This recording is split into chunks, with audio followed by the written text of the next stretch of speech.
Powerful people never beg to be liked. Let that sit for a second. They don't change their opinions to fit the room. They don't soften the truth to protect feelings.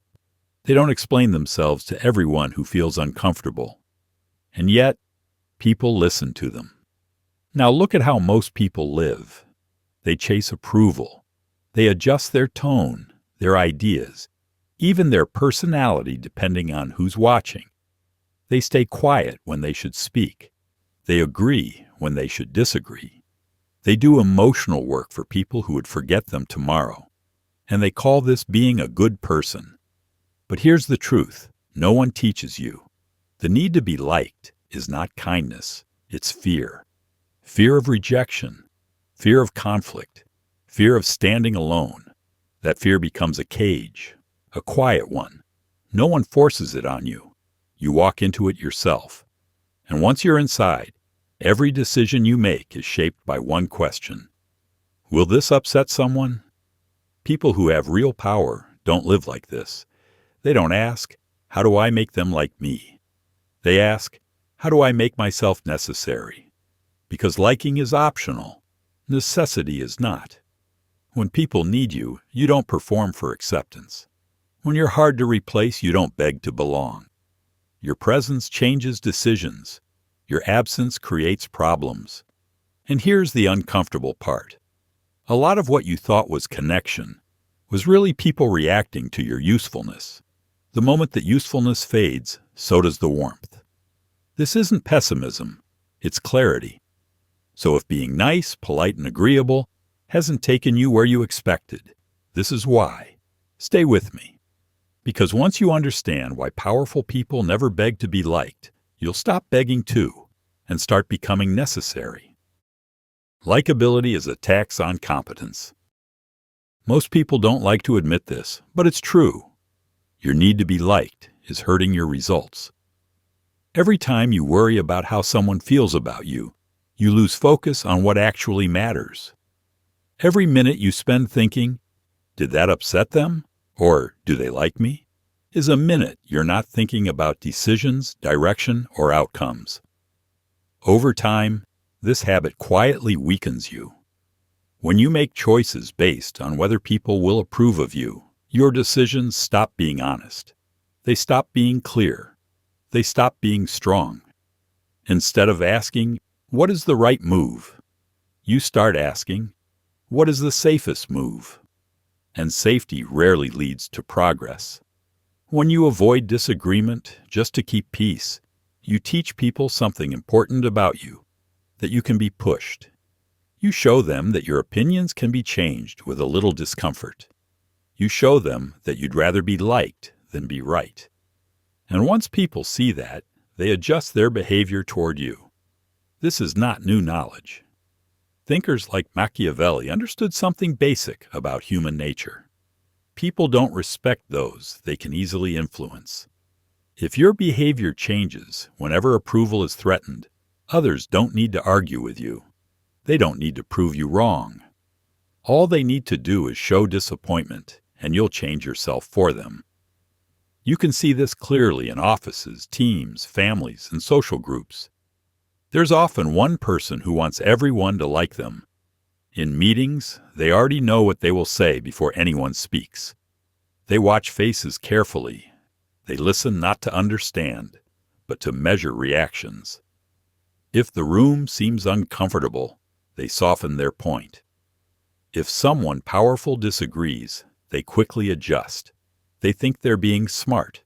They think they're being diplomatic.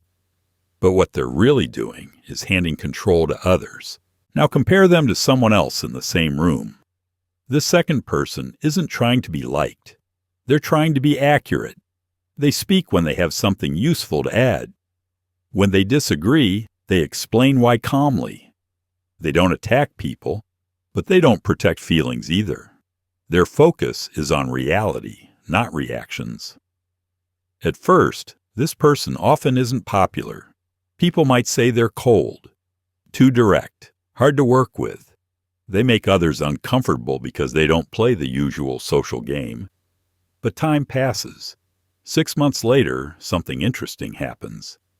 The nice person is still liked, but not trusted with important decisions. The direct person, people start listening more carefully to them. They ask for their opinion. They wait to hear what they think before moving forward. Why? Because their predictions were right. Their analysis worked. Their honesty saved time and mistakes. This is how real influence is built. There is an uncomfortable truth here. Competence often creates dislike before it creates respect. Many people don't want clarity. They want comfort. And when you remove comfort, they feel threatened. That doesn't mean you're wrong. It means you're effective. The problem is that people who need to be liked cannot survive this phase. The moment they sense tension, they retreat. They apologize for being correct. They weaken their point. They try to smooth things over. By doing that, they lose something valuable: credibility. Over time, people stop taking them seriously. They may still be friendly with them, but they don't rely on them. And in any competitive environment, career, business, leadership, being relied on matters more than being liked. Look at history. The people who truly changed things were rarely loved at first. They weren't cruel or mean, but they refused to pretend. They didn't hide their conclusions to protect fragile egos. They didn't agree just to belong. They understood something important. Approval from people who haven't proven their judgment is meaningless. Many adults are still living with childhood fears. The fear of being left out, the fear of sitting alone, the fear of not being accepted. That fear quietly shapes their behavior even today. They avoid honesty to avoid rejection. They adjust their views to stay included. But here's the painful irony. People don't respect you more for trying to be liked. They actually respect you less. They sense the neediness. They sense the flexibility. And once they do, they know you can be influenced. This leads to the most important insight of all. The moment you stop needing to be liked, you become harder to control. When you no longer fear disapproval, people lose leverage over you.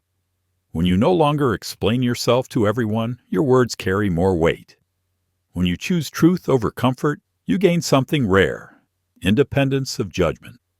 That is the first form of real power. Power is not loud. It doesn't beg. It doesn't perform. It stands calmly, even when others are uncomfortable. It doesn't rush to fix emotional reactions. It lets results speak. The truly powerful don't waste energy convincing everyone. They focus on being right, consistent, and useful. Over time, others adjust around them. Meanwhile, the powerless keep explaining themselves. They keep apologizing. They keep chasing approval from people who don't actually matter. If you take one thing from this, let it be this: being liked feels good in the moment. Being respected changes your life. And respect begins the moment you stop trading your judgment for approval. Fear is more reliable than love. One of Machiavelli's most famous and uncomfortable ideas comes from a simple question: is it better to be loved or to be feared? His answer made people uneasy for hundreds of years. He said, "It is safer to be feared than loved." Not because fear is cruel, but because love is unreliable. People break love when it stops serving them. Fear, on the other hand, lasts because it is tied to consequences. This isn't about being evil or harsh. It's about how people actually behave, not how we wish they behaved. Love, especially the way modern culture talks about it, is fragile. It depends on constant effort.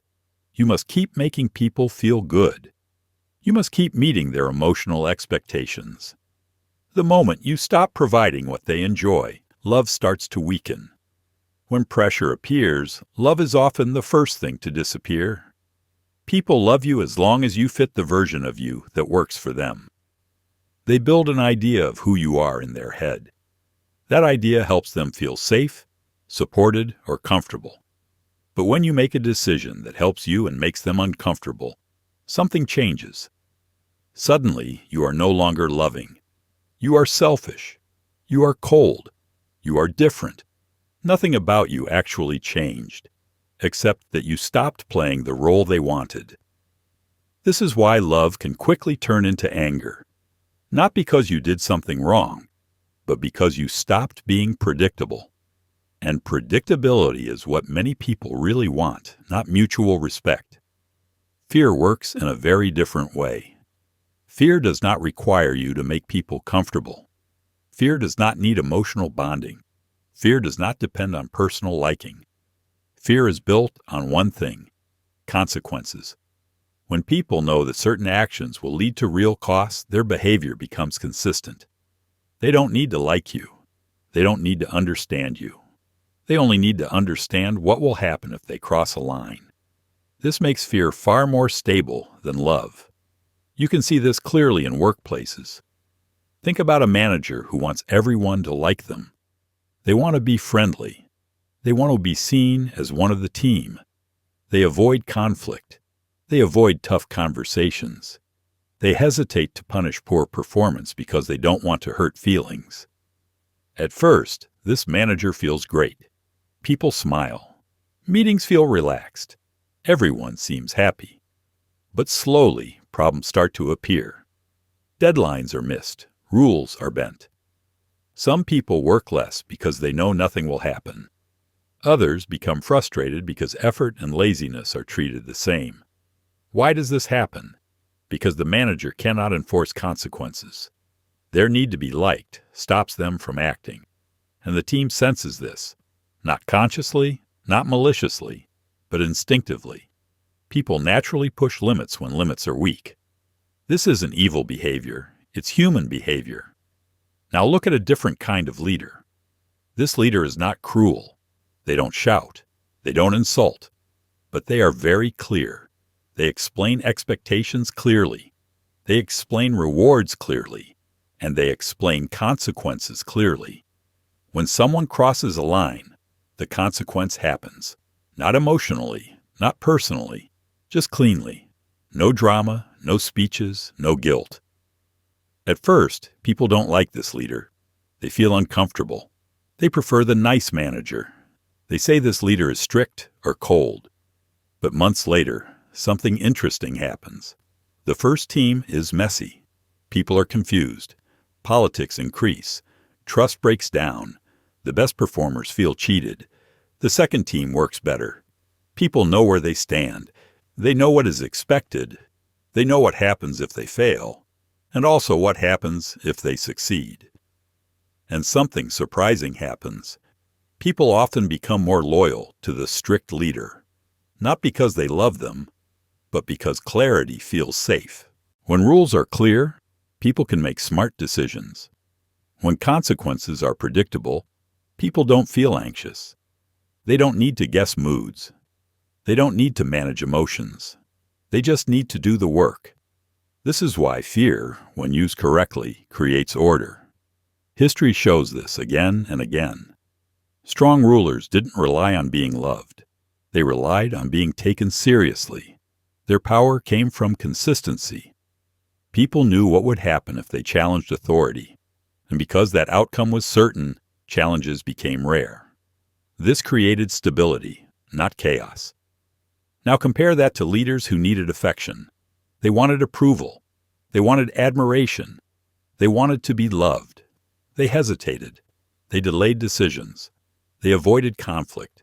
And often, they were betrayed by the same people they tried to please. Not because those people were evil, but because weakness invites challenge. This leads to an uncomfortable truth. Choosing fear over love is not choosing cruelty over kindness. It is choosing reliability over emotional instability. It means your boundaries are real, not performative. It means your authority is clear, not negotiable. It means people understand the cost of their actions before acting, not after damage is done. And here is the part most people miss. When fear is consistent, fair, and clearly explained, it often turns into respect. People may not feel warm toward you, but they trust you. They know you mean what you say. They know you won't change rules based on mood. They know where they stand. That kind of respect lasts longer than affection ever could. The truly powerful understand this. They don't worry about being liked. They worry about being understood. They worry about clarity. They worry about systems that work even when emotions are high. They don't manage feelings. They manage consequences. And when people understand consequences, they make better choices. Not just for the leader, but for themselves and for the group. That isn't tyranny. That isn't cruelty. That is how order is built. Reputation is designed, not deserved. Here's a hard truth most people don't want to accept. Being good at what you do does not automatically give you a good reputation. We're taught a comforting story. If you work hard, stay honest, improve your skills, and behave well, people will eventually notice.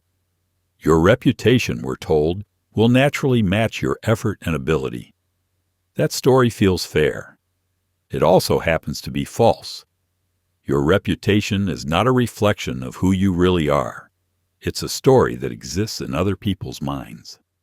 And that story will be written either by you or by others who may not care about your success at all.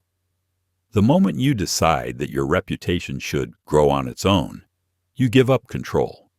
You let coworkers, competitors, observers, and random opinions decide who you are. And once they decide, they act on that version of you, not the real one. This is why Machiavelli said something that still makes people uncomfortable. What matters is not just what you are, but what you appear to be. This doesn't mean reality is unimportant. It means reality alone is not enough. People don't investigate deeply. They don't collect full evidence. They make fast judgments and move on. They operate on impressions, not truth. And once an impression settles, most people never bother checking if it's accurate. You can see this everywhere. Someone enters a profession with average ability but excellent presentation. They speak confidently. They dress well. They post smart-sounding thoughts. They stay visible. They attach themselves to people with influence. They understand rooms, timing, and optics. Within a year or two, people start calling them an expert.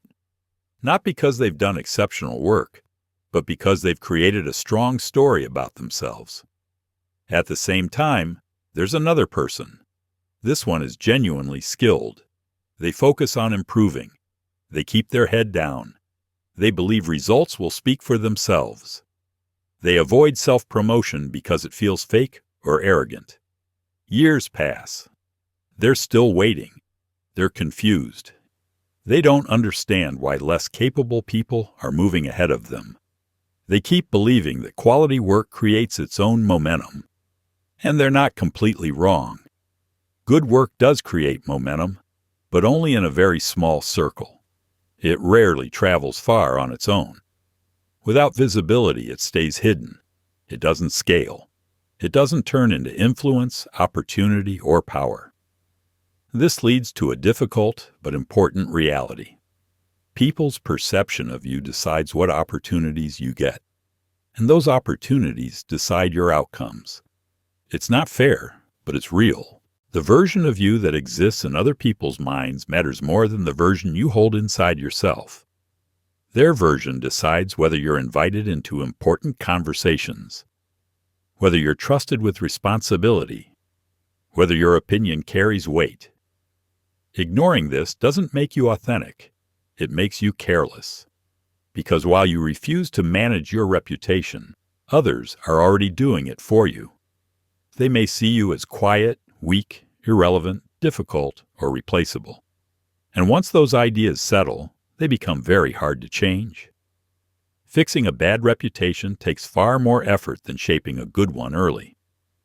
History's most effective figures understood this clearly. They didn't wait to be discovered.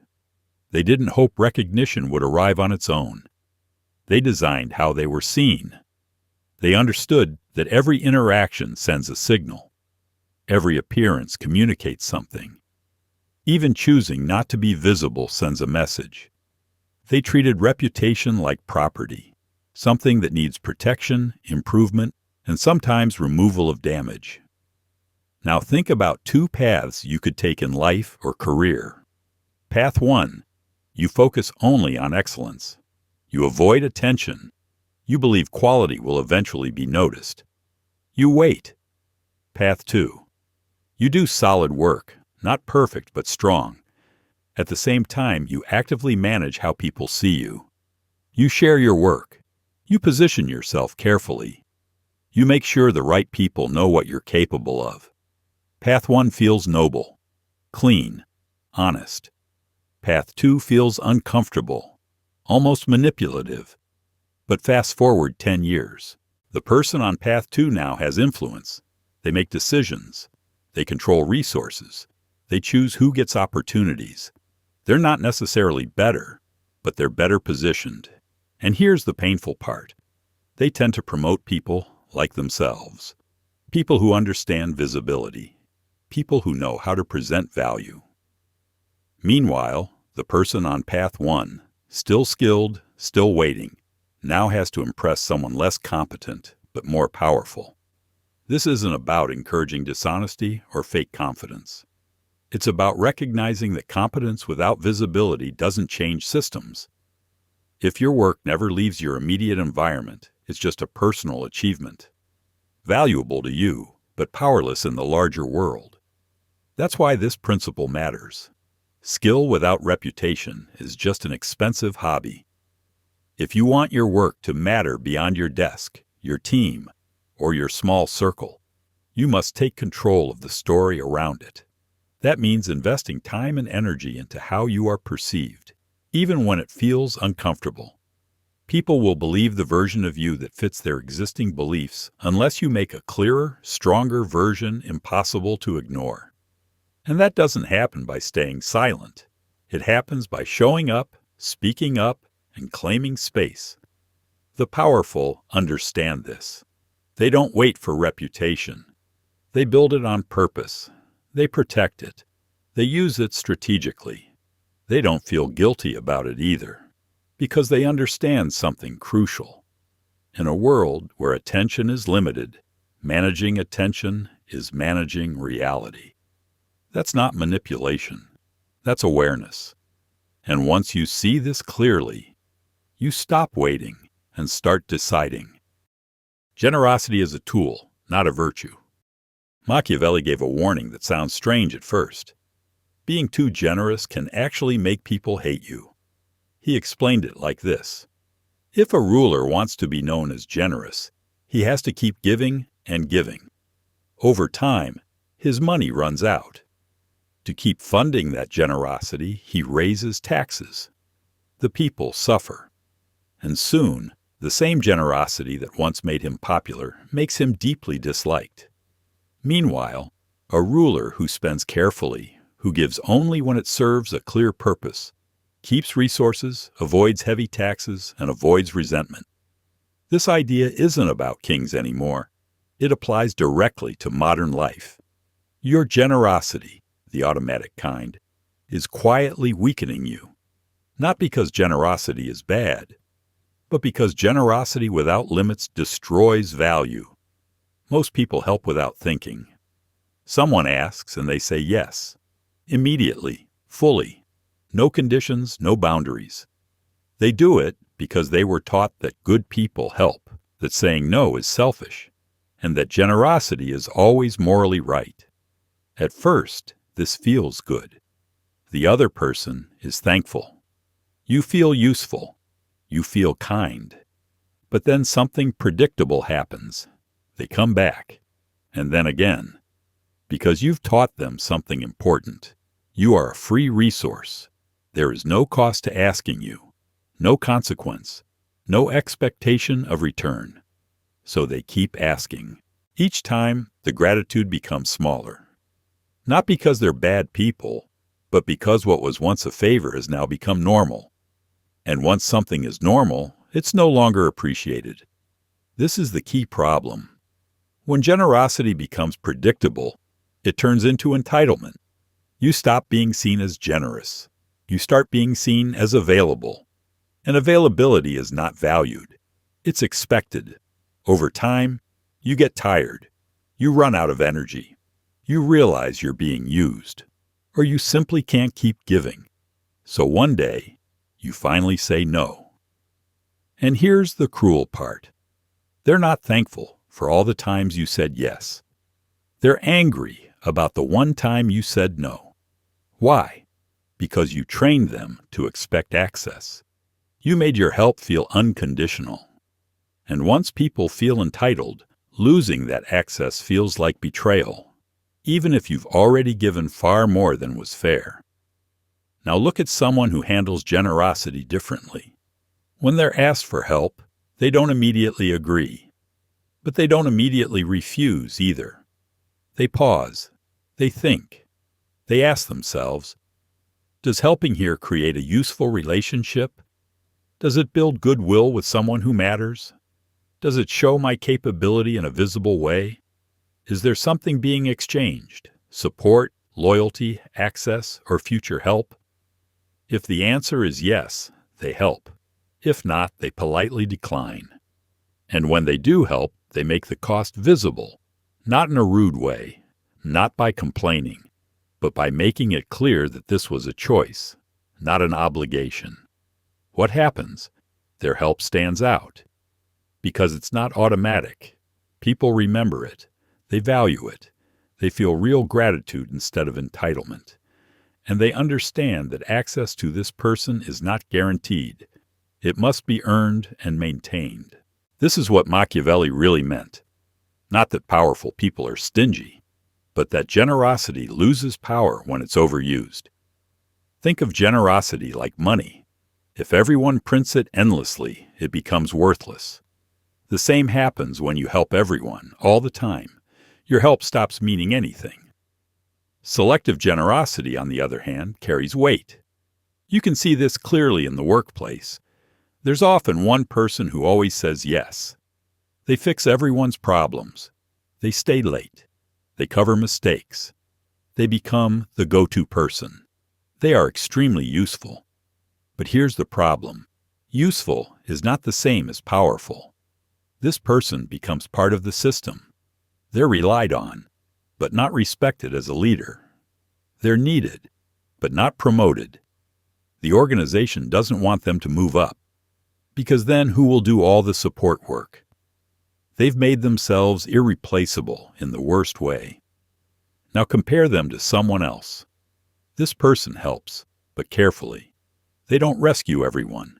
They don't jump in every time. When they help, it's visible and impactful. And they usually help people who have influence, decision-making power, or visibility. They say no often. And because they say no often, their yes means something. The organization reads this correctly. This person's time is valuable. Access to them is limited. They must be important. That perception changes everything. Ancient societies understood this very clearly. In Rome, powerful people practiced something called patronage. They helped others, but never for free.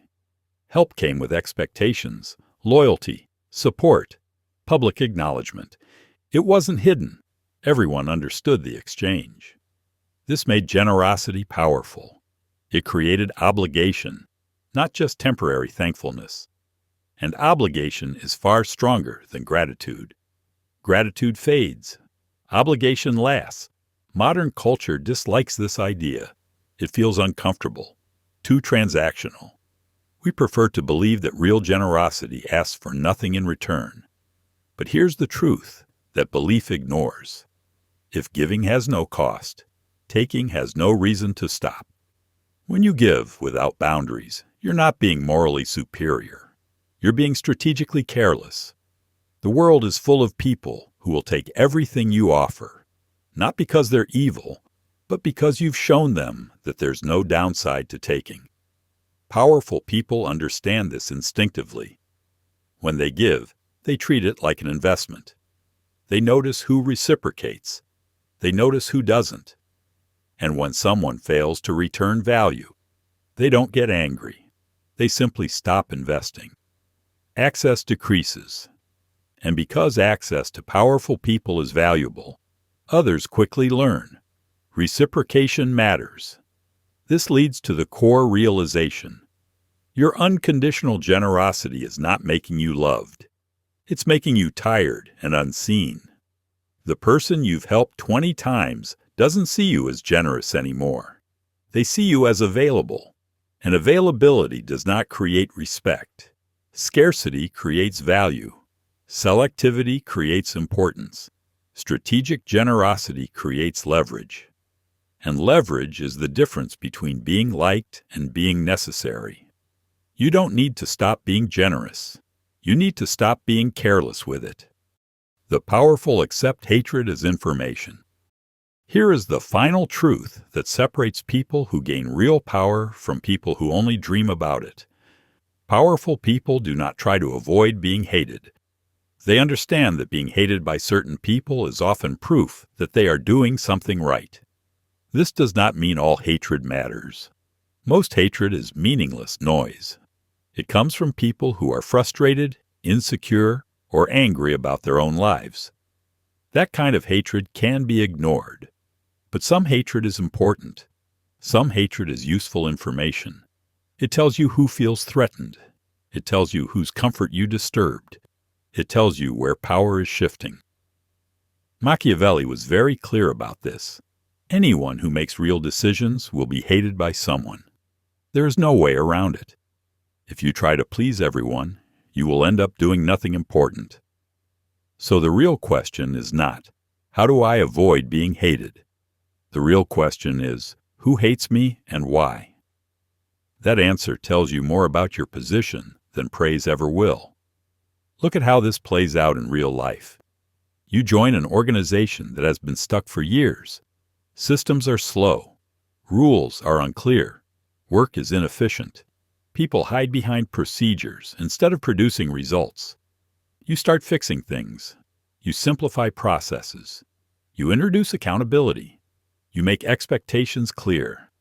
Objectively, things improve. But suddenly resistance appears. Not logical resistance, not technical arguments. Instead, you hear things like, "That's not how we do things here. You're moving too fast. You're not respecting the culture." What they are really saying is this: your competence is exposing their weakness. The old system protected them. It allowed them to survive without being effective. Confusion helped them hide. Lack of accountability kept them safe. And now, your clarity threatens that protection. Their anger is not proof that you're wrong. It's proof that you're dangerous to their position. If you respond by softening your actions, by slowing down, compromising your standards, or trying to win their approval, you send a very damaging signal. Emotional pressure works on you. Once people learn that, they will use it. Powerful people respond differently. When they face opposition that has no clear reasoning behind it, they recognize it for what it is: status fear, not disagreement. And fear-based resistance does not get negotiated with. It gets overridden, calmly, firmly, without personal attacks but without retreat. Because the alternative is allowing people who benefit from dysfunction to block progress. This idea is not new. Nietzsche described a kind of hatred that comes from weakness. It is not hatred caused by harm. It is hatred caused by comparison. Someone sees your ability, your discipline, your effectiveness, and it highlights their own comfort, laziness, or poor choices. Your existence becomes an accusation. Instead of improving themselves, they try to pull you down. They criticize. They gossip. They question motives. They attack personality instead of results. If you try to avoid this kind of hatred, you end up shrinking yourself. You dull your competence. You limit your impact. You become less effective just to make others feel safe.